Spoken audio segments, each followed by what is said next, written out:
Welcome back to the baby in the crib. This is now audio clip number 8. I decided to cut the clips down a little bit. The last one that I did that was over an hour. I mean, for listening, it's good because you don't have to keep, starting up another clip. But to process it, that one took about maybe 9 hours to process. So I'd rather do smaller clips and put them up so you can, listen to them quicker. So I'm going to limit them between 10 and 15 minutes for each one. This clip, I want to go back and talk about my house. Okay, now on the one video clip, it shows a picture of the brownstones. There were 6 that were connected, and I explained to you before that I found out later on, well into, actually it was last year, so we were into research already 2 years, when I found out that there was a tunnel. There is a tunnel, it's still there. I'm sure they can't remove it. Below the surface of the basement, under the basement, and it connects all 6 houses. Now, I don't think that a tunnel would be put under those houses just to connect the 6 houses and go nowhere. I always thought, talking about with the slaves and all way back when, in the early 1800s, that possibly that was the reason why they put that there. But if you look now where our house was located, it's, let's see, 1, 2, 3, 4, 5 blocks from Liberty State Park. Okay, now, if you've ever been in Liberty State Park, you can see the train station right there. That's the train station. I remember as a kid, we went down there. They were filming Funny Girl, and I got to see Anne Margaret and Barbara Streisand in person. But you can see it from Liberty State Park. Now, my thinking is that's a pretty far stretch, 5 blocks down, maybe, maybe not. I don't know. I always thought maybe that tunnel would lead down to maybe the train station. I can't see it going anywhere else. And to just connect 6 houses, I don't know what what would they gain by doing that. But anyway, further research into that area, actually with the trains, come to find out that when you look at that picture of the clip of the apartment, you can see the church in the background. Now, excuse me, that street right there is Pacific Avenue. So now if you were to walk from my house down to the church to Pacific Avenue and make the left, you would go down 1 block, 1 city block, which is not that far. Everything, even though we were in a city, those streets were pretty small. Each block was pretty, it's not like New York where you walk forever. So if you went down 1 block, the railroad, well, it's actually a little further down than a block. The railroad tracks are right there. There's railroad tracks right there. And I came across an article about, I think it was somewhere in the 1920s, late 1920s, that someone actually committed suicide there. They threw themselves under that train. But the article, reading the article, made me realize that the train used to stop there. So now I don't know, I would imagine that the train coming out of the station would stop there, and coming towards the station, going back in, could make a stop there too if they wanted to. Now, I'm not sure if in 1932, when the kidnapping happened, if that was still in operation. My dad was born in 23. Growing up, as he got older, like a teenager, he didn't really remember it stopping there. So, it's unclear when that, you couldn't get on or off at that location. But that was right around the corner. So my thinking is, if those tunnels were put there for the reason of the slavery, it would make sense to run that tunnel down to that area. Now, checking over the pictures of the area on MapQuest, I even made out my own on a poster board. If you were standing at the area of the train, that location that I'm talking about, you can look straight up and see the back of my house. I mean, you could look up and see the backyards of all the houses that ran from Pacific Avenue to Whiten Street, all the way up. So is it possible that the tunnel runs that way? And if so, that would bring it right in the area of that, like train depot, whatever they wanted to call it at that time. But I need to do further looking into that with the tunnel. I've been trying to call Jersey City. I can't make contact with anybody about it. I'm sure there's not everybody knows about it. The tour is coming up in a few months. Hopefully I'll make it out there again this year and grab a hold of John and see if I could get more information. But in our early research, when we first started, we timed how long it would take from Hopewell into Jersey City, and it was pretty short amount of time. Now that was then, I'm sure that today, but the funny thing is that that train set, and this is what stuck in my mind, was that if they transported the baby out of there, it would be with no problem to get him on a train and take him out of there. The train station was only a few minutes. It was very close to where they lived in Hopewell. Now, if they were to get that baby on the train, and it's funny because the night of the kidnapping, someone spotted a man and a woman and a baby at the train station. Now, if that was him, they could have easily gotten on that train and went right into Jersey City, right into Jersey City. And if they were able to get off that train, where I think they might have, and that tunnel was accessible from there, they could have brought that baby to my house without anyone seeing them. So it's very likely that, that could very well be, not likely, but very well be a good possibility. Now, this is 1930. Like I said, when the people lived in that house, through the years, there was a lot of people in and out of, to rent the house. And so anybody could have been aware of the the makeup of that house, like the floor plans of it. They might have known about those tunnels. I mean, the city, it's obvious that they knew about the tunnels because they were able to fix it. The flood for my father, it was like they knew. They went down there, they did what they had to do. So obviously it was on record that those tunnels existed under there.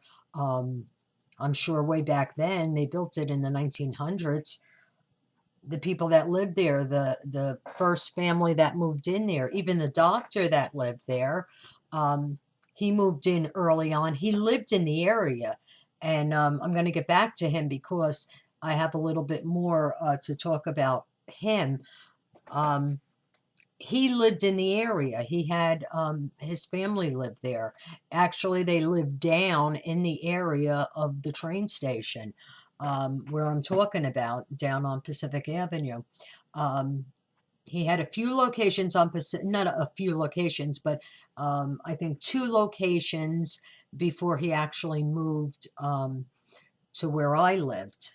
Now, I think what it is he lived with his parents at one location, then he had his practice in another location on Pacific Avenue, and then eventually he moved into Communipaw Avenue. But, you know, to me, those tunnels lead somewhere. They have to lead somewhere. I can't see them putting them in there for, you know, for the heck of it, just to connect for 6 houses, because those houses were privately owned by different people. It wasn't that the same person owned all of them. Okay, so let me talk about the doctor again.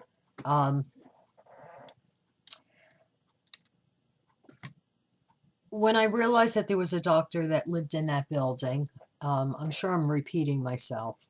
I excuse myself for that. Um, but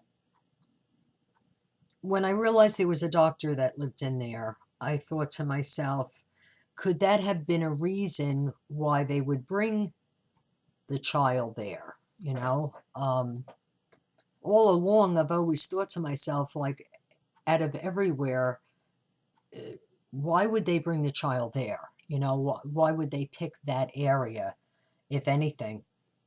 I mean, they could have took the baby anywhere. But I often thought, you know, could it have been for the reason because there was a doctor right there? I mean, the child was very sick that night when he was snatched out of his crib. Could it be that they brought that baby there because of the doctor living there? And I, of course, like, there's nothing in writing. These people have been dead for years and years, and even if they had something to do with it, I'm sure that their family, it wasn't something that you went and told your family about. But anyway, I always thought, well, I researched him, and actually, I kept hoping that he didn't come back as a baby doctor. And he didn't. He came back as a throat doctor. It looks like he was in the service and he had gotten his training, and he specialized in throat surgeries and that kind of stuff. He had his own private practice. It looks like in later years that he was doing the work right out of the house. Now, according to my dad insisted that he was in our house, but the records show that he was actually next door. Now, maybe at one time, it could have been in between the census records that I'm looking at, that maybe for a short time he was in our house. And then maybe when an apartment became available next door, then he moved over there. Um, if anyone knew, like I was talking before, when when that house was owned by the Power family in the 1900s, at that time the house was fairly new. It was only about 10 years old. It was built in 1896, I think, somewhere close to the 1900s, but it was fairly new. So, and he moved in there a short time later.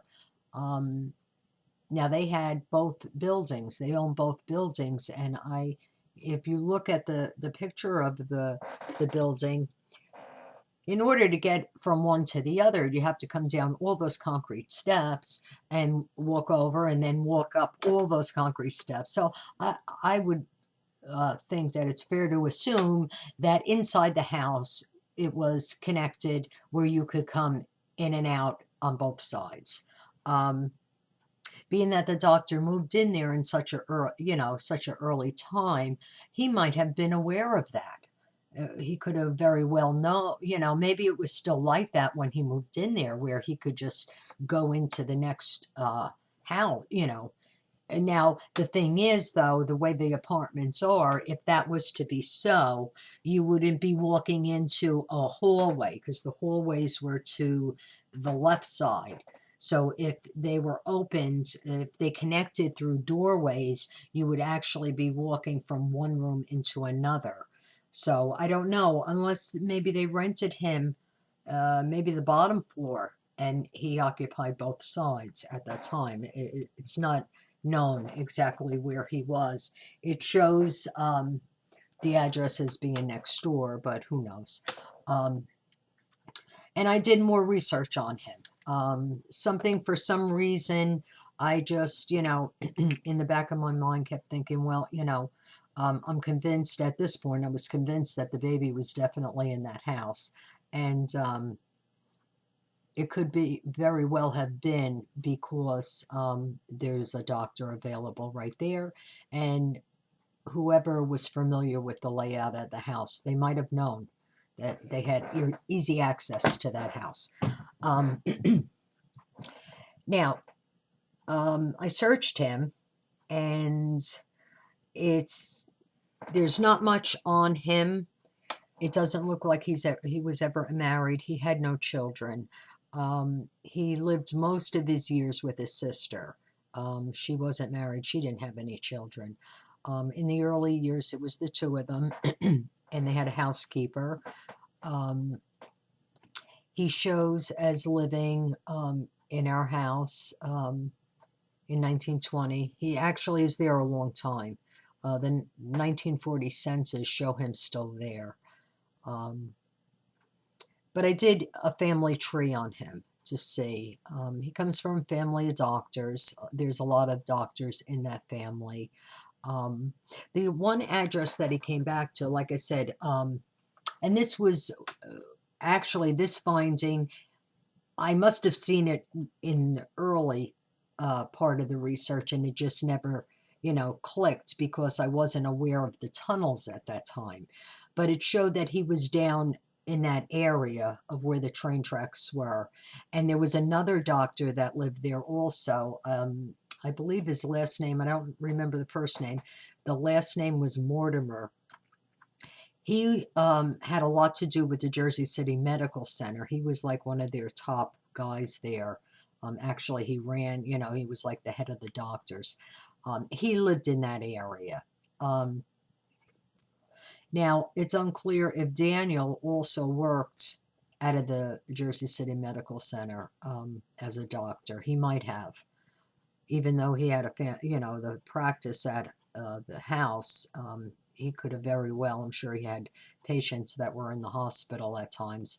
But he lived down in that area. Now, from what I know about that area from reading different things, is that the clubhouse, what I guess you can call it a clubhouse, where the guys from the ward would hang out, the ward leader, the guys that worked for that area. I'm sure, I don't know about my great uncle Daniel, but I'm sure my great uncle Anthony hung out there often. And I mentioned Thomas Fleming, his father was ward leader. And in fact, in his book, he does mention about going down to the ward. And that might have been where I seen, I don't think it gives an address, but I think it does mention where that clubhouse was. I say clubhouse, it was probably, I believe all the way down, there's factories down there where the RCA building, General Electric used to be down there on the right-hand side. The left-hand side was a factory, but they had, it looks like, but I'm looking at pictures from maybe 10 years ago. This is going back 80, so I'm sure it was different then. But it was in the area, that area. I'm sure that the doctor here knew everybody. I'm sure, I'm positive of it. From when I lived there 40 years after this happened. I knew everybody in the area, and I don't think it was because I was a kid. If you've lived in a city, maybe New York is different. You really don't know your neighbors. But to grow up in Jersey City, you knew everybody in the whole area. We lived in the Lafayette section. I probably knew everybody that lived in the Lafayette section. Everybody just talked to each other, so I'm sure they knew him very well. But that in itself, is that enough to say that no, it's not. It just so happens that he lived in that house. Now, I did a family tree on him, and I was kind of surprised with the results of it. It shows in his family tree that his grandmother She's listed as Rachel Dubois. I would imagine that's how you pronounce her last name, Dubois. She had a sister, Lee, and Lee was grandmother to Alexander Kerstead. So Dr. Daniel Hardenbergh and Alexander Kerstead, their grandmothers were sisters. So there's the name again. Alexander is the husband of Drusilla Kerstead. Another coincidence? I don't think so. Like I've said all along, I don't think, these people, you can't say that they did something wrong. But here's another coincidence. So that tells me that they were familiar with that house. Back then, if your grandmothers were sisters, you were together on family events, holidays, and that kind of stuff. That family had to be well aware of the layout of my house. I'm convinced of that now.